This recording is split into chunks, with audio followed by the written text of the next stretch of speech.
पायल देशमुख, जी romantic play direct करणाऱ्या आरव राठोडची दिवाणी आहे. पण काय होईल जेव्हा तिला माहीत होईल की ज्याला ती रोमॅन्सचा किंग समजत आहे, खरं तर तो प्रेम या शब्दापासून दूर राहत आहे. काय होईल जेव्हा हे दोघे एकमेकांत 22 वर्षांची मधू कानावर उशी ठेवून तिच्या बेडवर कूस बदलत आहे. एवढ्या लाऊड म्युझिकने तिची झोप डिस्टर्ब होत होती. तिने झोपण्याचा खूप प्रयत्न केला, पण ती झोपू शकली नाही. तेव्हा ती रागाने उठली आणि म्हणाली, ही पायल पण ना सकाळ सकाळ सुरू होते. ना ती स्वतः शांत झोपते ना मला झोपू देते. असे म्हणत मधूने पुन्हा कानावर उशी ठेवली आणि झोपण्याचा प्रयत्न केला. पण म्युझिक प्लेअरमध्ये चालू असलेल्या गाण्यामुळे तिला झोप येत नव्हती. ओरे पिया हाय, ओरे पिया हाय, उडने लगा क्यों मन बावला रे, आया कहा से ये हौसला रे, ओरे पिया हाय. मधूच्या शेजारच्या खोलीत 21 वर्षांची पायल पायात घुंगरू बांधून याच गाण्यावर नाचत होती. तिने पांढरी शॉर्ट कुर्ती आणि चुडीदार सलवार घातला होता आणि लाल दुपट्टा एका खांद्यावर घेऊन दुसऱ्या बाजूला कमरेला बांधला होता. तिची लांब वेणी नाचताना तिच्या कमरेवर वेलीसारखी डोलत होती. गोरा रंग आणि तीक्ष्ण नयन नक्ष असलेली पायल नाचताना हुबेहूब स्वर्गातील एखाद्या सुंदर अप्सरेसारखी दिसत होती. गाण्याच्या प्रत्येक शब्दासोबत तिच्या चेहऱ्यावरचे हावभाव बदलत होते. तिचा चेहरा घामाने भिजला होता, पण ती नाचण्यात मग्न होती, स्वतःमध्ये हरून गेली होती. हे असे ऐकणार नाही, आत्ता सांगते हिला, मधू रागाने कानावरून उशी काढत म्हणाली. ती बेडवरून उठली आणि रागाने पायलच्या खोलीत आली. तिने रागाने म्युझिक प्लेअर बंद केला. म्युझिक प्लेअर थांबताच पायलची पावले थांबली. तिचा एक हात वर आणि दुसरा डोळ्यांवर राहिला. तिने डोळ्यांवरून हात काढला आणि हसत हसत मधूकडे पाहिलं. मधू रागाने म्हणाली, मला समजत नाही, तू रोज एवढ्या सकाळी सकाळी का सुरू होतीस आणि का करायची असते तुला डान्स प्रॅक्टिस? ऑलरेडी एवढी चांगली डान्सर आहे, तुला प्रॅक्टिस करण्याची काही गरज नाही. पण नाही, रोज सकाळी माझी झोप खराब केल्याशिवाय तुला चैन पडत नाही, हो ना? काहीही न बोलता पायलने येऊन तिला मिठी मारली आणि तिच्या गालाचे चुंबन घेत म्हणाली, तू नाराज होते तेव्हा खूप क्यूट दिसते. ई, तू घामाने भिजली आहेस आणि माझा गालही घाण केला, शी. मधू छोट्या मुलासारखं म्हणाली. मग पायल हसली आणि तिला पुन्हा मिठीत घेत म्हणाली, सॉरी. मधू हसल्यावर पायल पुन्हा तिच्या गालाचे चुंबन घेत म्हणाली, जर मी तुला असे उठवले नाही तर तू दुपारी 2 वाजेपर्यंतही उठणार नाहीस आणि आम्हाला रोज रिहर्सलला उशीर होईल. तुला माहीत आहे ना, फक्त 1 आठवडा बाकी आहे, त्यानंतर आमचा लाईव्ह शो आहे.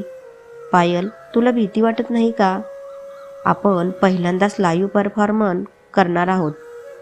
काही चुकलं तर? मधू जरा काळजीत बोलली. पायलने मधूचे दोन्ही हात धरले आणि तिला स्वतःकडे वळवले आणि म्हणाली, नाही, मला भीती वाटत नाही. उलट मी खूप उत्साही आहे आणि तू सुद्धा घाबरू नकोस, कारण तू घाबरलीस तर तुझ्याकडून नक्कीच चुका होणार. स्वतःवर विश्वास ठेव आणि आपले सर्वोत्तम देण्याचा प्रयत्न कर. मग पहा, सर्व काही आपोआप ठीक होईल. मधू हसल्यावर पायल म्हणाली, लवकर तयार हो, मी नाश्ता बनवते. मधूने होकार दिला आणि तिच्या खोलीत गेली. पायलही हसत हसत स्वयंपाकघरात आली आणि चहा करायला लागली. तेव्हाच तिचा फोन वाजला. पायलने लगेच फोन घेतला आणि म्हणाली, गुड मॉर्निंग सर. काय गुड मॉर्निंग यार, तुम्हाला दोघींना कधी वेळेची कदर करता येईल की नाही? रोज उशिरा यायचं ठरवलंय का? की मुंबईसारख्या शहरात काम मिळालंय ते तुम्हा दोघींनाही आवडले नाही का? रुद्रने रागाने विचारलं. पायल काळजीत पडली आणि लगेच म्हणाली, नाही सर, असं काही नाही. आम्ही उशीर करत नाही, आम्हाला उशीर होतो. कधी मी उशिरा उठते तर कधी मधू. कधी टॅक्सी मिळत नाही, कधी वाटेत ऑटो खराब होतो, कधी मोसम नसताना पाऊस पडतो तर कधी. शटअप पायल, जस्ट शटअप. तुझे हे खोटे बहाणे तुझ्याकडेच ठेव. जर अर्ध्या तासात तुम्ही दोघी ऑडिटोरियम पोहोचले नाहीत तर स्वतःसाठी दुसरा शो शोधा आणि माझा फ्लॅटही रिकामा करा, समजले का? असं म्हणत रुद्रने कॉल डिस्कनेक्ट केला. पायलने छताकडे पाहिलं आणि म्हणाली, मला कळत नाही भोले बाबा, श्रीमंत लोकांची समस्या काय आहे? आम्हाला 4 गोष्टी बोलल्याशिवाय पोट भरू शकत नाहीत का? अरे, 1 तास उशीर झाला तर कोणता डोंगर कोसळणार आहे रुद्र सरांच्या डोक्यावर? सध्या फक्त रिहर्सल तर चालू आहे, आणि तसेही आम्हाला 1 तास उशीर झाला तर ते आम्हाला 2 तास जास्त काम करायला लावतात. आम्ही कोणतीच तक्रार करत नाही, आणि हे रुद्र सर, त्यांना ऐकवायला मीच मिळते का? मधूमुळे मला रोज उशीर होतो, पण रुद्र सर कधीच तिला फोन करून बोलत नाहीत. ते नेहमी मला शोमधून हाकलून देण्याची धमकी देतात. असे म्हणत पायलने अंडी फोडली आणि तव्यावर टाकली आणि पुन्हा म्हणाली, हे बोले बाबा, तुम्ही का चांगली माणसं बनवणे सोडले आहे, की रुद्र सरांसारख्या व्यक्तीशी माझाच पाला पडला आहे? माझ्या बसमध्ये असते ना, तर मी आत्ताच्या आत्ता हा शो सोडेन. माहीत नाही की मला चांगली नोकरी कधी मिळेल आणि रुद्र सरांचा त्रास संपेल. आता तरी माझे ऐका भोले बाबा. पायलने तोंड वाकडं करत नाश्ता तयार करायला सुरुवात केली. तिने पटकन नाश्ता तयार केला आणि टेबलावर ठेवला आणि जोरात म्हणाली, मधू लवकर ये, नाश्ता तयार आहे. आले बाबा. मधू धावत धावत खुर्चीवर बसली आणि तिच्या ताटात नाश्ता काढू लागली. पायलसुद्धा खाली बसली आणि पटकन 1-2 घास खाऊन म्हणाली, मी 2 मिनिटात तयार होते. एवढं बोलून पायल उठली आणि तिच्या खोलीत जाऊ लागली. तेव्हा मधू म्हणाली, अरे पण नाश्ता तरी पूर्ण कर. कपाटातून कपडे काढताना पायल म्हणाली, जर आपण अर्ध्या तासात ऑडिटोरियम पोचलो नाही तर रुद्र सर तुला काही बोलणार नाहीत, पण मला नाश्त्याच्या ठिकाणी नक्की खातील. हे ऐकून मधू हसायला लागली आणि रुद्राच्या विचारात हरवून गेली. पायल पटकन वॉशरूममधून बाहेर आली आणि आरशासमोर मेकअप करताना म्हणाली, बरं मधू, आजपर्यंत मला समजलं नाही की रुद्र सरांमध्ये तू काय पाहिलं की तू त्यांना पाहताच बावरे होते. जेव्हा अशी एखादी व्यक्ती तुझ्या आयुष्यात येईल तेव्हा तुला तुझ्या प्रश्नाचे उत्तर आपोआप मिळेल. त्यामुळे खबरदार, रुद्र सरांच्या विरोधात एक शब्दही बोलली तर. मधू ब्रेड खाताना म्हणाली. पायलने पटकन तिचे कानातले घातले आणि डोळ्यात काजळ लावत ती खोलीतून बाहेर येत म्हणाली, नाही बोलणार, पण आम्हाला उशीर झाला तर तुझे रुद्र सर तुला काही बोलणार नाहीत, कारण तू त्यांच्या प्लेची आर्टिस्ट आहे आणि मी तिथे काम करणारी कर्मचारी. अरे मग तू पण आर्टिस्ट बन, तुला फक्त ऑडिशन द्यायची आहे. मला खात्री आहे की कोणताही दिग्दर्शक निर्माता त्याच्या कोणत्याही टेस्ट शो किंवा TV शोमध्ये तुला कास्ट करेल. मधू म्हणाली. पायल हसली आणि तिची बॅग लटकवून बाहेर आली आणि म्हणाली, मला ॲक्टिंगमध्ये काही रस नाही आणि मला स्टार बनायचे नाही. मी बॅक स्टेजवर काम करते त्यातच खूप खुश आहे. आता जाऊया, नाहीतर मी बॅक स्टेजवर पण दिसणार नाही. मधूनेही तिची पर्स उचलली आणि तिच्यासोबत घराबाहेर पडली.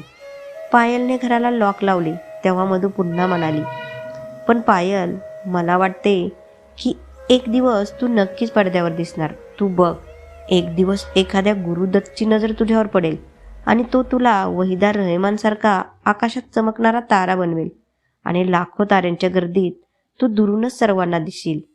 तिचा हात हातात घेताना पायल म्हणाली, माझ्या आयुष्यात असे कुणी येणार नाही, कारण मी एकटी खूप आनंदी आहे. तुला समजलं का? आता जाऊया, नाहीतर उशीर होईल. असं म्हणत पायल मधूचा हात धरत रस्त्यापर्यंत पोचली होती तेव्हा अचानक कार तिच्या अगदी जवळून गेली. पायलला स्वतःवर नियंत्रण ठेवता आले नाही आणि ती जमिनीवर पडली. आंधळा, तुला दिसत नाही का? पायल रागाने गाडीकडे बघत म्हणाली. पायलने हे बोलताच ड्रायव्हरने गाडीला ब्रेक लावला आणि चष्मा काढला आणि गाडीत बसवलेल्या आरशातून पायलकडे पाहिलं. गाडीत बसवलेल्या आरशातून ड्रायव्हरने पायलकडे बघितले असता त्याला तिचा चेहरा स्पष्ट दिसत नव्हता, कारण खाली पडल्यामुळे पायलच्या चेहऱ्यावर थोडा चिखल लागला होता. पायल उठली आणि आधी स्वतःकडे पाहिलं आणि मग रागाने म्हणाली, तुला रस्त्याने चाललेली माणसं दिसत नाहीत की डोळ्यावर दौलत नावाचा चष्मा लावून सुरदास बनला आहेस? पायलने हे बोलताच गाडीच्या पुढच्या सीटवर बसलेला एक मुलगा रागाने गाडीतून बाहेर पडू लागला. गाडी चालवणाऱ्या मुलाने चष्मा परत लावला आणि आरशातून पायलकडे बघत म्हणाला, सोड आधी, आपल्याला उशीर होत आहे. माझ्याकडे या असभ्य मुलीशी वाद घालायला वेळ नाही. पण आरो, तिला हे तर सांगावे लागेल की यात आपली चूक नाही, तिची आहे. तिचं इकडे तिकडे न बघता रस्त्याच्या मधोमध चालत होती. आधी आरोकडे बघत म्हणाला. आरो काहीतरी बोलणारच होता. तेवढ्यात पायल पुन्हा रागात बोलली, तू आंधळा असण्याबरोबरच बहिराई आहेस का? रस्त्यावरून चाललेली माणसं दिसली नाही? माझा आवाजही कानापर्यंत पोचला नाही का? हे ऐकून आधीने रागाने सीटबेल्ट काढायला सुरुवात केली त्यानंतर आरवने पुन्हा गाडी स्टार्ट केली आणि तिथून निघाला. त्याच्या या कृतीचा पायलला खूप राग आला. एकतर त्याने माझे सगळे कपडे खराब करून टाकले आणि वर स्वारी न बोलता निघून गेला, घमेंडी कुठला, असे म्हणत पायलने तिथे पडलेला एक दगड उचलला आणि रागाने गाडी ज्या दिशेने गेली त्या दिशेने फेकला. मधू मागून आली आणि पायलच्या खांद्यावर थोपटत म्हणाली, माय जान, तो गेला आहे, त्यामुळे त्याच्यावर रागावून काही फायदा नाही. हवामान पाहता पुन्हा पाऊस पडेल असे वाटते. घरी जाऊन चेंज करून येऊ, नाहीतर आज आम्हा दोघींची सुट्टी.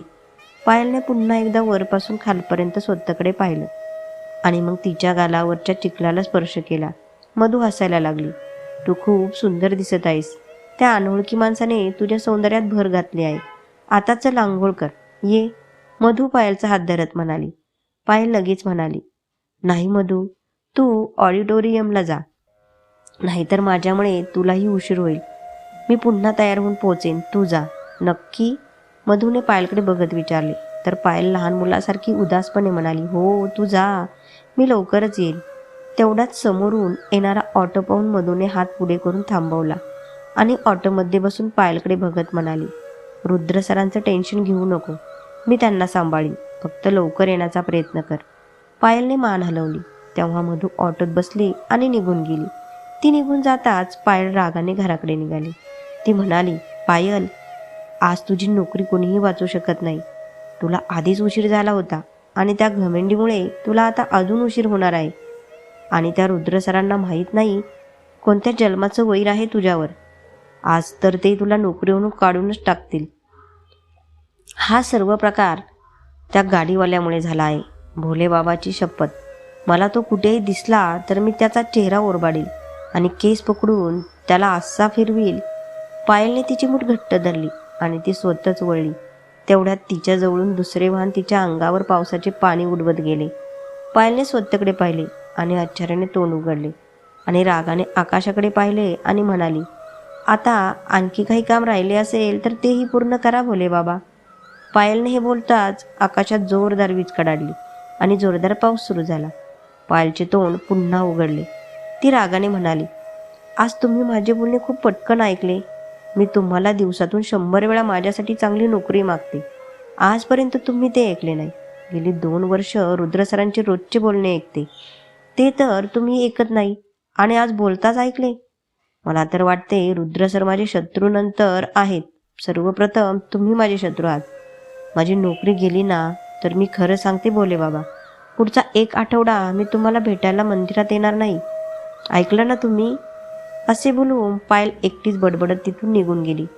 इकडे मधू ऑडिटोरियम पोचल्यावर रुद्र जेव्हा एका ॲक्टरला सीन समजावून सांगत होता तेव्हा त्याची नजर तिच्यावर पडली. मधूला पाहताच रुद्र हसला आणि तिच्या जवळ आला आणि म्हणाला, good morning Madhu. Good morning sir, Madhu हसत म्हणाली. आणि रुद्र तिच्याकडे खूप प्रेमाने पाहू लागला. मधू गालातल्या गालात हसत म्हणाली, हाय, किती क्यूट आहे हा, किती प्रेमाने माझ्याकडे बघत आहे.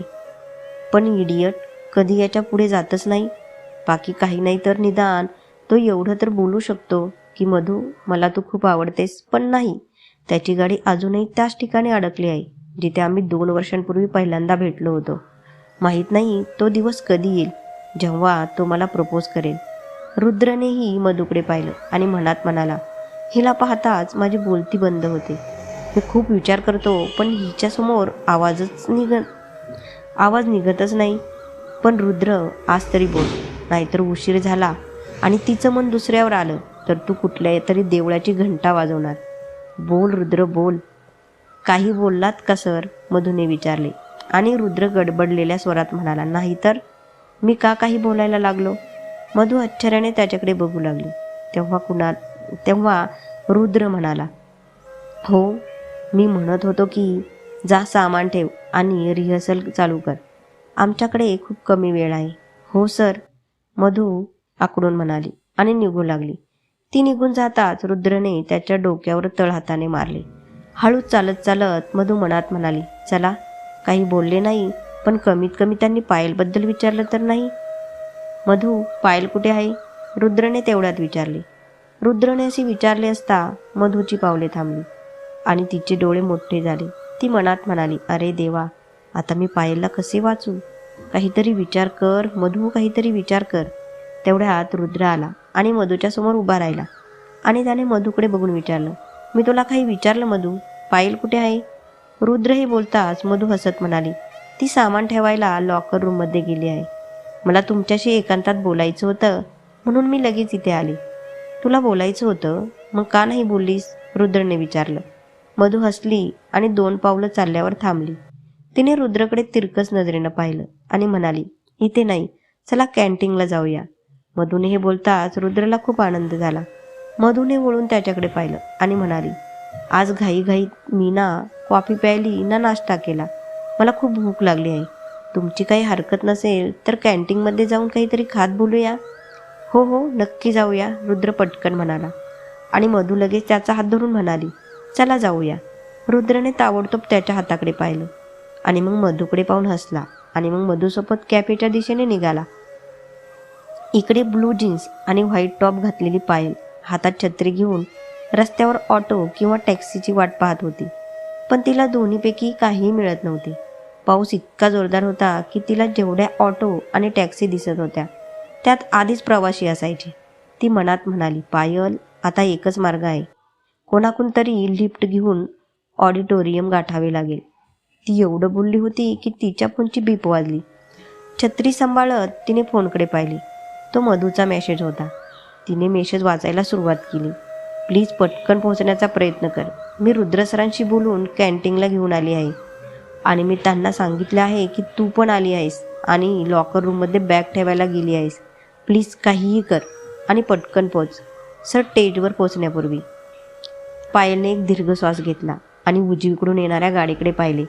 ती लगेच छत्री धरून गाडीसमोर रस्त्यावर उभी राहिली. तिला समोर पाहून गाडीच्या ड्रायव्हरने लगेच ब्रेक लावला आणि रागाने म्हणाला, तुझा मरायचा बेत आहे का? पायल धावत त्याच्याजवळ आली आणि म्हणाली, भैया, मला मरायचे नाही तर जगायचे आहे, म्हणूनच मी तुमच्या गाडीसमोर आले आहे. ड्रायव्हर आश्चर्याने तिच्याकडे पाहू लागला. तेव्हा पायल पुन्हा म्हणाली, जगण्यासाठी अन्न पाहिजे आणि खायला पैसे हवेत आणि पैसा कमवावा लागतो ना भैया. आणि पैसे कमवण्यासाठी माझ्याकडे फक्त एक छोटी नोकरी आहे. जर मी वेळेवर ऑडिटोरियम पोचले नाही तर तीही निघून जाईल आणि माझी नोकरी गेली तर मला अशाच कोणत्या तरी गाडीखाली समोर येऊन आत्महत्या करावी लागेल. पण तुम्ही मला लिफ्ट देऊन माझा जीव वाचवू शकता. प्लीज या गरीब दुःखी मुलीला मदत करा. देव तुम्हाला आशीर्वाद देईल. तुमची नोकरी पुढील 7 जन्म सुरक्षित राहील. प्लीज मदत करा. गाडीच्या मागच्या बाजूला बसलेली एक वयस्कर महिला हसत म्हणाली. तिचा आवाज ऐकून पायलने लगेच तिच्याकडे पाहिले. त्या महिलेने पायलला आत येऊन बसायला सांगताच पायलचा चेहरा फुलासारखा फुलला आणि ती लगेच येऊन गाडीच्या मागच्या महिलेजवळ जाऊन बसली. ती महिला हसत हसत ड्रायव्हरला म्हणाली, मोहन चल. Thank you madam, thank you so much, Payal म्हणाली. आज तुम्ही एका बिचाऱ्या मुलीची मदत केली आहे. देव तुम्हाला अशा हजारो गाड्या खरेदी करण्यासाठी दौलत देऊ दे, कारण तुम्ही माझ्यासारख्या अडचणीत पडलेल्या लोकांची मदत करू शकाल. थँक्यू. पायलचे बोलणे ऐकून ती महिला हसू लागली. महिलेने पांढऱ्या रंगाची बनारसी साडी परिधान केली होती. केसांचा आंबाडा बांधलेला होता. केसांच्या पांढऱ्या रंगावरून त्यांचे 65 ते 70 वर्षाच्या आसपास असेल हे स्पष्ट होते. केसांच्या पांढऱ्या रंगावरून त्यांचे वय 65 ते 70 वर्षांच्या आसपास असेल हे स्पष्ट होते. चष्मा लावत तिने पायलला विचारले, तुझे नाव काय बेटा? पायल देशमुख माझे नाव आहे. आहे ना खूप सुंदर माझे नाव? पायलने विचारल्यावर त्या बाईंच्या चेहऱ्यावर पुन्हा हसू उमटले. ती हसत हसत म्हणाली, बेटा, खूप सुंदर नाव आहे आणि तुम्ही पण खूप प्रेमळ आहे. पायल हसली आणि म्हणाली, तुम्ही पण खूप चांगले आहात मॅडम. तुम्ही मला या कठीण काळात माझी मदत केली. आज माझी नोकरी वाचेल की जाईल मला हे माहीत नाही, पण हो, आज तुम्ही मला मदत केली. मी हे कधीच विसरणार नाही. थँक्यू. तुम्हाला कुठे जायचे आहे? ड्रायव्हरने तेवढ्यात विचारले. पायल लगेच म्हणाली, ऑडिटोरियम. ड्रायव्हर चिडला आणि म्हणाला, मला हे आधीच माहीत आहे, पण मुंबईत एकच ऑडिटोरियम नाही मॅडम, इथे अनेक ऑडिटोरियम आहेत. तर प्लीज पत्ता सांगा, मी तुमचा खूप ऋणी राहीन. पायलने चेहरा करून पत्ता सांगितल्यावर ड्रायव्हर मागे वळला आणि म्हणाला, खूप खूप धन्यवाद मॅडम. पायल त्याच्याकडे एकटक पाहू लागली आणि मग शांत बसली. ती बाई अजूनही पायलकडे बघत हसत होती. काही वेळाने पायल पुन्हा बोलली, बाय द वे मॅडम, तुम्ही पण कुठेतरी जात असाल ना? आता माझ्यामुळे तुम्हालाही उशीर होईल. नाही बेटा, आम्ही मंदिरातून घरी परतणार आहोत. त्यामुळे आम्हाला थोडा उशीर झाला तरी आम्हाला काही फरक पडणार नाही. उलट आम्ही तुला वेळेवर तुझ्या ऑडिटोरियमला पोहोचवले याचा आम्हाला आनंद होईल. ती बाई हसत हसत म्हणाली. पायलही पटकन म्हणाली, नाही नाही मॅडम, ते माझे ऑडिटोरियम नाही, मी फक्त तिथे काम करते. पायलने हे सांगताच ती बाई पुन्हा हसायला लागली. तिने पायलच्या डोक्यावर प्रेमाने हात फिरवला आणि म्हणाली, तू खरंच खूप खूप गोड आणि गोंडस आहेस बेटा. आमच्या नातवाने तुला एकदा नक्की भेटावे. कदाचित तुला भेटल्यानंतर तो हसायला शिकेल. काय, तुमचे नातवंड हसत नाही? पायलने आश्चर्यचकित होऊन विचारले. ती बाई जरा उदास झाली आणि म्हणाली, नाही बेटा, आमच्या नातवाने अगदी लहान वयात एवढ्या मोठ्या जबाबदाऱ्या उचलल्या होत्या की त्या जबाबदाऱ्यांच्या ओझ्याखाली आमच्या नातवाचे हसणे आणि खेळणे हरवले आहे. आता त्याने यश हे आपल्या आयुष्याचे ध्येय बनवले आहे.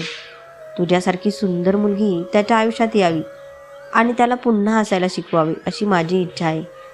पायलने त्या महिलेचा तळहात दोन्ही हातांनी धरला आणि म्हणाली, काळजी करू नका, मी माझ्या भोलेबाबाला तुमची इच्छा लवकरच पूर्ण करण्यास सांगेन.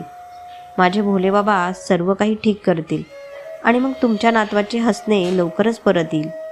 बाईंनी हसून पायलकडे खूप प्रेमाने पाहिलं. मग अचानक ड्रायव्हरने गाडी थांबवली. पायलने गाडीतून बाहेर पाहिलं तेव्हा ड्रायव्हर म्हणाला, तुमचं ऑडिटोरियम आले आहे. हे ऐकून पायलने पटकन तिची छत्री उघडली आणि गाडीतून बाहेर येऊ लागली. बाहेर येऊन त्या बाईकडे बघून म्हणाली, पुन्हा एकदा थँक्यू मॅडम. आज तुम्ही नसता तर मी इतक्या लवकर इथपर्यंत पोहोचू शकले नसते.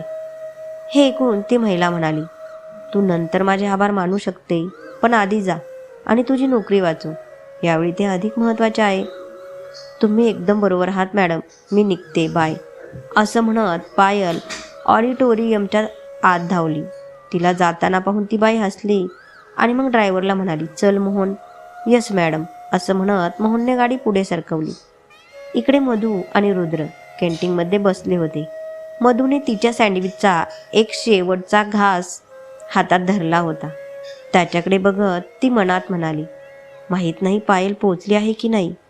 आता जेवल्याबरोबर सर म्हणतील चल खाली जाऊन रिहर्सल करू आणि रिहर्सल हॉलमध्ये तू दिसली नाही तर रुद्र सर आज तुला कोणत्याही परिस्थितीत सोडणार नाही. पायल, मधू प्लीज तुझा नाश्ता लवकर संपव, आम्हाला रिहर्सलला जायचे आहे. कुणाल हे बोलताच मधूला धक्का बसला आणि रुद्रकडे बघू लागले. रुद्र काळजीत पडला आणि विचारलं, काय झालं मधू? काळजीत वाटते, काही प्रॉब्लेम आहे का? नाही, पायल हलकी हसत म्हणाली. आणि रुद्र हसत म्हणाला, मग लवकर संपव, रिहर्सलसाठी खाली सर्वजण आमची वाट पाहत आहेत. हो असे म्हणत मधूने सँडविचचा शेवटचा घास खाल्ला. तेव्हा रुद्रने तिचा हात धरला. मधूने लगेच डोळे मोठे करून रुद्रकडे पाहिले. तिच्या चेहऱ्यावर हसू उमटले. चल, रुद्र उठून म्हणाला. मधू काहीच बोलू शकली नाही. दोघेही पुन्हा स्टेजकडे जाऊ लागले. मधू मनात म्हणाली, अरे देवा, ही पायल पोहोचली की नाही माहीत नाही. दोघेही स्टेजवर पोहोचताच मधू पायलला फोन करायला लागते. ते पाहून रुद्र म्हणाला, रिहर्सल दरम्यान प्रत्येकाला फोन वापरण्यास मनाई आहे, त्यामुळे प्लीज तुझा फोन सायलेंट मोडवर ठेव, जेणेकरून आम्ही रिहर्सल सुरू करू शकू. असं म्हणत रुद्रने जोरात टाळ्या वाजवल्या आणि तो म्हणाला, लिसन गाईज. स्टेजवर उभा असलेला प्रत्येक माणूस त्याच्याकडे पाहू लागला. ज्या कोणाकडे फोन आहे, प्लीज सर्वांनी शांतपणे तुमचे फोन पायलला द्या, कारण आता मला काही डिस्टर्ब नको आहे. Is that clear guys? रुद्रने जोरात विचारले. तेव्हा सगळे मिळून म्हणाले, हो सर. रुद्रने आजूबाजूला पाहिले आणि जोरात ओरडला, पायल. पायलचे नाव ऐकताच मधूने डोळे मिटले. तेवढ्यात पायल रुद्रकडे आली आणि म्हणाली, यस सर. मधूने पायलचा आवाज ऐकताच तिने लगेच डोळे उघडले. रुद्रने पायलकडे पाहिलं आणि म्हणाला, ब्रेक होईपर्यंत सगळ्यांचे फोन घे आणि कोणालाही फोन देऊ नको. Yes sir. असं म्हणत पायलने मधूचा फोन घेण्यासाठी हात पुढे केला आणि हसून तिच्याकडे पाहत डोळा मारला. मधूही हसली. तिने आपला फोन पायलच्या हातात दिला तेवढ्यात रुद्र पुन्हा बोलला, पायल, सुधा आणि विजयला पुढील स्क्रिप्ट दे आणि टेजचा सेटअप बदल. आता वेळ खूप कमी आहे, त्यामुळे सेटअप बरोबर रिहर्सल सुरू केले तर बरे होईल. असं म्हणत रुद्राने मधूकडे पाहिला आणि म्हणाला, मधू, तुझ्याकडे अर्धा तास आहे. सेटअप तयार होत आहे, तोपर्यंत ही स्क्रिप्ट लक्षात ठेव. त्यानंतर रिहर्सल सुरू होईल. यस सर, मान हलवत मधू म्हणाली आणि रुद्र त्याच्या असिस्टंटशी बोलत तिथून निघून गेला. तो निघून जाताच मधू लगेच पायलला म्हणाली, आज मला वाटले की तुझी नोकरी गेली, पण तू वेळेवर पोहोचलीस. पण एवढ्या मुसळधार पावसात तुला ऑटो मिळाला का? नाही, मी कोणाकडून तरी लिफ्ट घेतली, तीही जबरजबरीने. पायल इतरांचे फोन घेत म्हणाली आणि मधू आश्चर्याने तिच्याकडे पाहू लागली. पायल पुन्हा म्हणाली, मी तुला लंच ब्रेकमध्ये सविस्तर सर्व काही सांगेन, पण प्लीज यावेळी पुढे काही विचारू नको, कारण मला आता रुद्र सरांना फटकारण्याची संधी द्यायची नाही. असं म्हणत पायलने पटकन सगळ्यांचे फोन घेतले आणि कॅम्प्युटरवरून पुढची स्क्रिप्ट डाउनलोड करायला सुरुवात केली. इकडे पायलला लिफ्ट देणाऱ्या महिलेची गाडी एका मोठ्या बंगल्यासमोर थांबली. गाडी बघताच एक माणूस धावत आला आणि त्याने गाडीचा दरवाजा उघडला. दार उघडताच ती महिला बाहेर आली, जिचं नाव यशोदा आहे. ती गाडीतून बाहेर आली आणि हसत हसत घरात जाऊ लागली. घरात जाताना ती पायलचाच विचार करत होती. तिच्या आलिशान बंगल्यात पोहोचताच तिची नजर पटकन पायऱ्यांवरून उतरणाऱ्या नातू आरववर पडली, जो त्याचा मित्र आदिशी बोलत होता. आरव खाली येताच त्याची नजर यशोदेवर पडली. त्याने पुढे होऊन यशोदाच्या पायाला स्पर्श केला. तेव्हा यशोदाने त्याच्या डोक्यावर हात ठेवून विचारले, आरव, तू कधी आलास? आरव हलके हसत म्हणाला, मी थोड्या वेळापूर्वी आलो आहे आजी. पण तू आज ऑस्ट्रेलियावरून परत येत आहेस हे सांगितलं नाहीस. यशोदाने प्रश्न विचारताच आरव काहीतरी बोलणार त्याच्या आधी आधीनेही तिच्या पायाला हात लावला आणि म्हणाला, गुड मॉर्निंग आजी. आनंदी राहा, यशोदा आधीच्या डोक्यावर हात ठेवत म्हणाली आणि आरवकडे पाहू लागली. आरव डायनिंग टेबलकडे सरकला आणि म्हणाला, मला माफ कर आजी, मी तुला सांगायला विसरलो. यशोदाही आरवकडे आली. आरवने तिला बसण्यासाठी खुर्ची मागे सरकवली. यशोदा खुर्चीवर बसताच तिने पुन्हा विचारले, ऑस्ट्रेलियात तुझा प्ले कसा होता? सुपर आजी, संपूर्ण ऑडिटोरियम नेहमीप्रमाणे खचाखच भरले होते. ऑस्ट्रेलियात जे आमचे स्पॉन्सर होते त्यांनी आम्हाला तेथे आणखी एक प्ले करण्याची विनंती केली आहे आणि त्यासाठी आम्हाला कोणतीही किंमत मोजायला तयार आहे, आदी म्हणाला. यशोदा हसली, पण आरव काहीच बोलला नाही. नोकराने नाश्ता देताच तो पटकन खाऊ लागला. यशोदा हसत म्हणाली, बेटा, निदान नाश्ता तरी शांतपणे कर. तू आत्ताच आलास, तुला कशाची घाई आहे? ब्रेड खाताना आरव म्हणाला, आजी, आजपासून माझ्या नवीन प्लेसाठी हिरोईनची ऑडिशन सुरू होणार आहे, त्यामुळे मला लवकरात लवकर स्टुडिओत पोहोचावे लागेल. पण तुला ऑडिशनला जायची काय गरज आहे? या सगळ्या कामासाठी तुझ्याकडे कास्टिंग टीम आहे ना? यशोदाने काळजीने विचारले. आरवने उत्तर दिले नाही आणि ब्रेड खाताना निघून गेला. यशोदाला काळजी वाटू लागली. कथा आवडल्यास लाईक, शेअर, सबस्क्राईब करा. धन्यवाद.